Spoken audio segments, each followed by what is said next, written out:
Now, those of you who listen to this show on a regular basis will know that I am certainly no enthusiast for eco-plankery.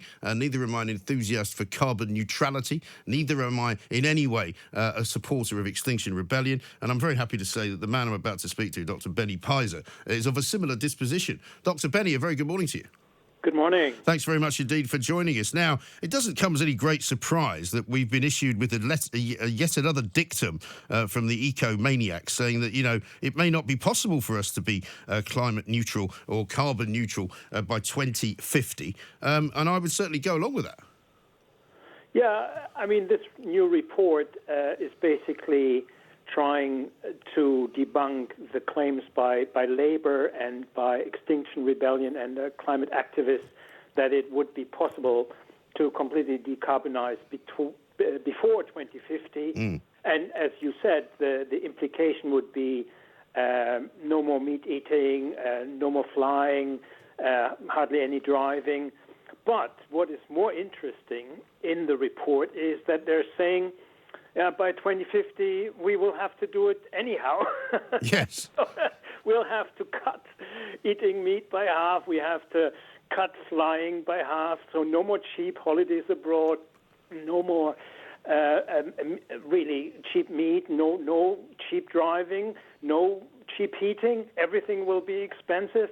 I mean, this report just shows you how crazy, how unbelievably utopian this whole net zero madness is. Yeah, and it is madness. You're quite right to call it that, because quite frankly, nobody is even absolutely certain that if we were to achieve carbon neutrality, that it would in fact make any difference anyway. Well, that's the point. I mean, one of the reasons why Britain has managed to reduce its CO2 emissions quite substantially over the last 20 years or so is simple. We've just moved all the kind of heavy industry abroad, and we're importing all the products from China, Vietnam and India, from other Asian countries, and say, well, look, we are green, we don't emit CO2, but we are simply importing the stuff from countries that do emit CO2.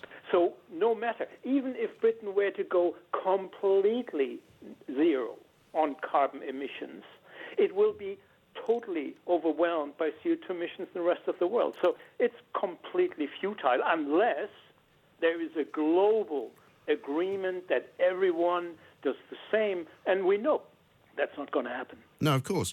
And of course, we didn't export all of those heavy industries because of climate change. We exported them because they know how to do that stuff cheaper than we do, and therefore it wasn't economical for us to do that anymore. That's right. That's right. Well, it's a combination.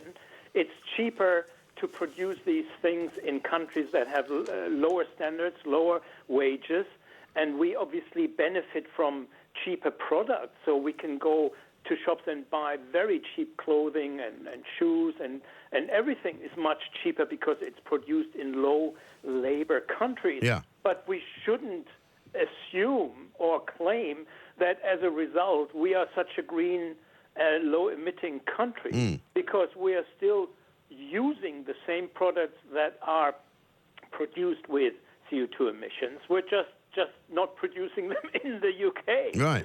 Well, also, Extinction Rebellion's kind of claims have been sort of rather thrust into the limelight recently, because their mask has been starting to slip, because they're no longer just asking for, you know, a climate revolution. They're asking now for a complete political revolution and a capitalism revolution, and a move away from the way that the world works into a sort of almost agrarian, backward-looking, sort of return to the caveman times.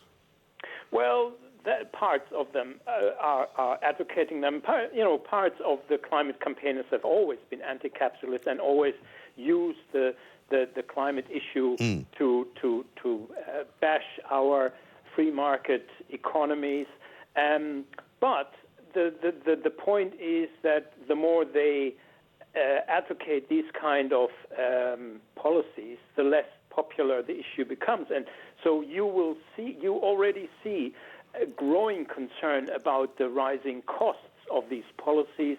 And once people realize that they will suffer and they will be hurt and they will have to sacrifice so much on the altar of the green religion, there will be a public backlash, big time. And the government is at risk of underestimating the mood in the country. Yes, I think that's absolutely right.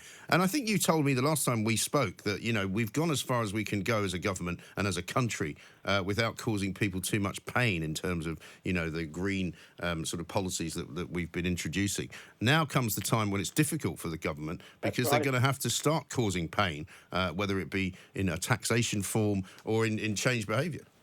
That's right, and that's why the net zero policy adopted or rushed through Parliament without real scrutiny and with misleading information about its cost has an economic risk and a political risk. The economic risk is that as you make energy more expensive, everything becomes more expensive. Think about house building. To make houses net zero requires so much additional technology, so much additional work, so much additional heating costs that, of course, house building will slow down. People won't be able to afford more expensive houses, never mind more expensive heating.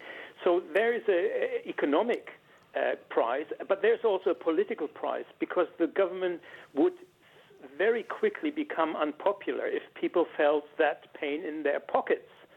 Well, and particularly if they're made to, say, for example, rip out their gas central heating boiler and replace it with an electric one, which they will have to somehow come up with the money for. If they're told they have to have an electric car rather than a diesel car, which they have to pay for, people are going to revolt, aren't they? Absolutely.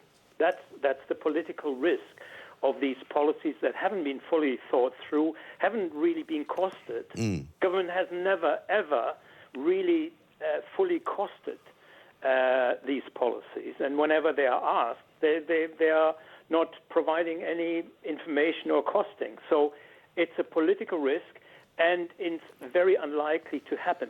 Now, there is a good chance that this goes belly up anyhow at the COP, at the UN Climate Conference in November. Right.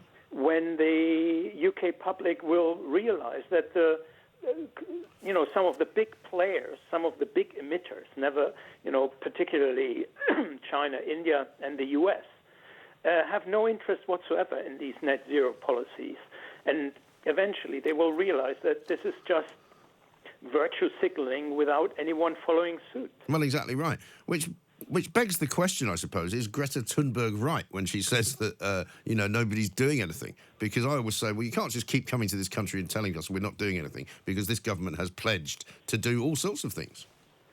Well, she obviously comes from a different point of view. She thinks we have to decarbonize basically within 10, 15 years or 20 years, like Extinction Rebellion. So in their eyes, governments are not doing enough. Even the British government or any European government isn't doing enough. But the reality is that even though European countries are decarbonizing and Britain has been decarbonizing, it's completely irrelevant. Who cares what Europe is doing? Who cares what Britain is doing? Who cares what the US is doing? Because the rising powers and the rising population, the rising industry is in Asia. Right. And that's overwhelming any cuts in emissions completely. Yeah. That's why CO2 emissions, despite us decarbonizing, the CO2 emissions keep rising because the developing world is developing, and rightly so. And becoming wealthier and becoming more able to afford the very things that pollute the planet. Well, CO2 isn't a pollutant. So CO2 is not polluting the planet. It is a greenhouse gas. It obviously adds to the global warming. But what I'm saying is that if, for example, more people in India have the money to buy air conditioning units, that's going to pollute the atmosphere. If more people in China can afford to buy cars, that's going to pollute the atmosphere. Well, I wouldn't use the word pollute because CO2 isn't a pollutant in what we normally think of, air pollution. It certainly, you're right, it increases quite significantly CO2 emissions, greenhouse gas emissions, because now people move from cycling through China to cars, and many hundreds of millions of Chinese and Indians are now middle class and have living standards like, many people in the West. Well, that's what I mean. If you move from 9 million bicycles to 9 million cars, that's going to make a bit of a mess, isn't it? Well, on the streets, yeah, it will be crowded. But the cars nowadays are fairly clean, compared to 10, 20 years ago. Yeah. So you have air pollution in China and India, but that is primarily air pollution from power plants. And they are building still, coal-fired power plants all over Asia. So whatever we shut down, they build twice, 3 times. Yeah. Every week, every month. So that's what I'm saying. If the world wants to solve the issue of CO2 emissions, it has to be a global attempt. But if only Britain or Europe does it, it's completely futile. And that's the situation currently. And it's futile in 2 ways. A, because CO2 emissions are still going up. And B, because a lot of industry will simply not stay in Europe if Europe becomes uncompetitive. Yes. If we make our economy more expensive for companies to invest in Europe, they will just move to countries where they can work cheaper. Yes, absolutely right. Dr. Benny Pizer, thank you very much indeed, Director of the Global Warming Policy Forum. Another voice of common sense on the climate issue that faces us all at the moment, because it is quite simply ludicrous, is it not, for this government to continue down this eco path of greenness, of making everybody cycle around on bicycles, of making everybody pay even more money to heat their homes, for people to buy electric cars because any other form of car is simply going to be outlawed. It is totally and utterly ridiculous, and I really do hope that we somehow get to a point at which we stop all of this nonsense. We stop